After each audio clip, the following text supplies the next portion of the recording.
샬롬 여러분, 좋은 아침입니다. 오늘도 이렇게 같이 아침 모임 하게 되었는데요. 아직 해가 뜨지 않은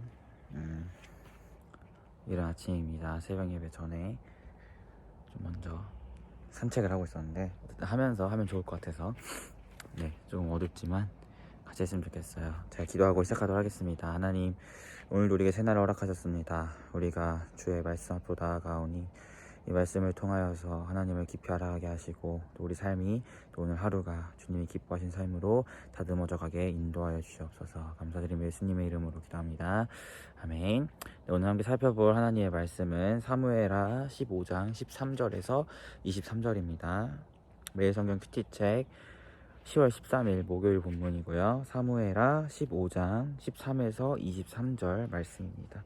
20분 동안 묵상하시고 20분을 같이 나누셨으면 좋겠어요. 사무엘하 15장 13절에서 23절입니다. 저는 바로 나누도록 할게요. 다윗이 이제 압살롬의 반역으로 인하여서 예루살렘 성을 나와 이제 광야로 가는 이야기를 담고 있어요. 특별히 이제 백성들의 마음과 여론이 다 압살롬으로 향했기 때문에 다윗은 되게 비참한 신세로 쫓겨나오죠. 다윗에게 왜 이러한 일이 있는가, 왜 광야로 또 다시 노년이라고 봐야 할까요? 어쨌든 광야 생활을 사울 왕가에서 쫓겨나면서 광야 생활을 했었는데 왜 또다시 이런 일이 다윗에게 이루어지는가를 이야기했을 때는 여러 가지 이유를 줄 수 있겠지만, 저는 밧세바를 가늠했던 다윗의 죄가 크다고 봐요. 왜냐하면 그 죄로 인해서 다윗의 이제 후궁들이 대낮에 다른 사람에 의해서 이렇게 성적으로 수치를 당할 것이라는 하나님의 말씀이 있었고, 결국 오늘 광야로 쫓겨나면서 이제 후궁들을 궁에 놓고 나중에 다윗의 아들 압살롬이 대낮에 그 후궁들을 이렇게 취하게 되는 그런 말씀을 통해 봤을 때, 한편으로는 또 다윗의 죄도 지금 일어나는 이 일에 하나의 또 원인이 되지 않았을까라는 것을 살펴보게 됩니다. 또 또 그것만이 원인이라고 이야기는 어렵겠죠. 하나님의 섭리를 우리가 다 이해할 수는 없으니까. 그런데 우리가 이제 말씀을 통해서 추측해보게 되는 원인 중에 하나가 다윗의 죄에 대해서 이제 공의로운 하나님의 그 말씀대로 또 심판이 있는 것 아닌가라는 것을 우리가 합리적으로 추론해 볼 수 있게 되고, 또 그 외에도 하나님의 또 섭리 아래에서 뜻하심들이 있었겠죠. 어쨌든 다윗의 아들인 압살롬의 반역으로 인해서 다윗이 이제 예루살렘에서 쫓겨나 광야로 향하게 됩니다. 그런데 가는 길에 이제 가드 사람 이때를 만나요. 다윗이 오늘 말씀을 보면 이때에게 너는 어제 왔고 나는 오늘 나가고 나는 정처 없이 갈 곳이 어디로 갈지 모르니까 돌아가라, 너에게 은혜가 있기를 바란다 라면서 이때를 이렇게 돌려보내려고 하거든요. 이때가 누구냐 하면 이방인이라고 우리가 볼 수 있는데, 블레셋 사람 이방인이라고 볼 수 있는데, 그 이방인에게 다윗이 만나게 되었는데, 너 가라, 나는 어디로 갈지 모르겠고 쫓겨나는 신세니까 너도 이제 가라, 이런 좀 다윗의 착잡한 마음이 느껴지죠. 근데 그때 이때가 뭐라고 이야기하냐면, 내가 어디를 가든지 왕과 함께 하겠다. 그러니까 이방인임에도 불구하고 다윗과 함께 하겠다라는 그런 선언을 하게 됩니다. 그리고 이때는 결국 다윗을 쫓아가죠. 그리고 다윗이 행한 행보는 광야로 행하였어요. 저는 여기서 오늘 말씀을 특별히 좀 이때에 주목해 보았으면 좋겠는데, 어떻게 보면 다윗은 다윗의 말대로 어디로 갈지 모르는, 정처 없이 가야 하는 쫓겨나는 왕이에요. 그리고 심지어 결국 가게 된 곳은 광야였죠. 오늘 말씀에서 봤을 때 그래서 이때가 솔직히 이방인이고 또 이스라엘의 정치와 무슨 상관이 있겠냐라고, 그래서 아무것도 모르는 거 아니야 라고 이야기할 수도 있겠지만, 사실 돌아가는 상황만 봐도 백성들의 마음이 다 압살롬에게 향해 있는, 다윗은 정말 여론을 잃어버린 어떤 쫓겨나는 비참한 왕에 불과한데, 그런 왕을 이방인인 이때가 쫓아가겠다, 그리고 쫓아갔는데 결국 간 곳이 광야예요. 이런 상황을 봤을 때 이때는 도대체 어떻게 이렇게 할 수 있었을까, 여러 가지 이유를 생각해 볼 수 있겠지만, 저는 이때 눈에 하나님이 함께하는 자가 누구인지를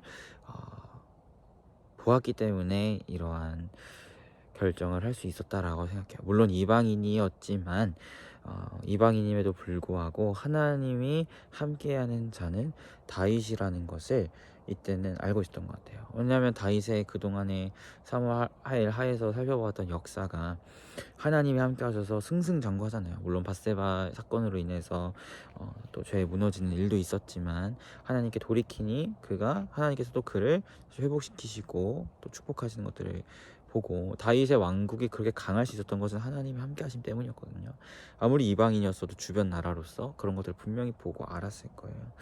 그래서 이때는 아마 쫓겨나는 비참한 왕이지만 하나님이 함께하는 자인 다윗을 쫓아가기로 결심하지 않았을까. 뭐 고향으로 돌아갈 수도 있었고 아니면 압살롬에게 붙을 수도 있는데 정말 비참하고 광야로 향하는 볼 것 없는 그 왕의 처절한 그 왕을 쫓아갈 수 있었던 이유는 이때가 그동안 다윗과 함께했던 하나님을 알았고 보았고 비록 지금은 비참해 보일지라도 그와 함께 하시는 하나님은 강하신 분임을 알았기 때문에 다윗과 함께 하기로 하지 않았을까라는 것을 저는 오늘 말씀을 통해서 보게 되었어요. 근데 참 그런 것 같아요. 하나님과 함께하는 자가 사실 상황이 어떠하든 가장 강한 자라는 것을 우리가 기억하였으면 좋겠어요. 지금 하나님의 섭리와 뜻하신 아래에 광야로 나아가야 하고 비참하게 쫓겨가야 한다고 할지라도 하나님이 나와 함께 하신다면 주님이 함께 하신 내가 사실 승자이고 주님이 함께 하시고 있는 그곳이 사실 뭐랄까요, 뭐 천국이죠. 하나님 나라죠. 주 예수와 동행하니 그 어디가 하늘나라, 뭐 이런 찬양도 있잖아요. 그것처럼 어떤 정치적인 강함이나 백성의 여론이나 이런 것들이 우리의 기준이 아니라 하나님이 나와 함께하고 있는가, 이것을 늘 우리가 돌아보았으면 좋겠습니다. 지금 나의 상황이 너무 좋아요. 너무 감사하죠. 또 지금 나의 상황이 너무 좋지 않아요. 힘들어요. 그런데 이 가운데서 우리가 주목하고 집중해야 할 것은 나의 상황이 좋고 힘듦을 넘어서 내가 지금 어떤 상황에 놓여 있든지 과연 하나님이 지금 나와 함께 하시는가, 여기에 우리가 주목했으면 좋겠어요. 우리가 구원받은 자이기 때문에 하나님 늘 우리와 함께 하시죠. 함께 하시니까 함께 하신 하나님을 주목했으면 좋겠다. 다윗이 아무리 비참해 보여도 하나님은 그와 함께 하셨고 하나님의 손은 다윗에게 향해 있었습니다. 결국 압살롬의 반역은 후에 같이 보겠지만 실패로 끝나고 다윗의 왕조는 견고하게 서죠. 그리고 다윗 왕이 하나님과 함께한 사람이었기에 그렇게 될 수 있었던 거죠. 그래서 우리 사랑하는 휘표이가 바로 어떤 상황이나 이러한 것들에 매이거나 집중하기보다는 하나님의 함께하심에 집중하면서 나아가는 우리가 되었으면 좋겠고, 이때와 같이 늘 하나님의 사람의 편에 서고 또 하나님 편에 서고 또 하나님의 함께하심에 주목하며 나아가는 여러분이 되었으면 좋겠습니다. 제가 기도하고 마치도록 하겠습니다. 기도할게요.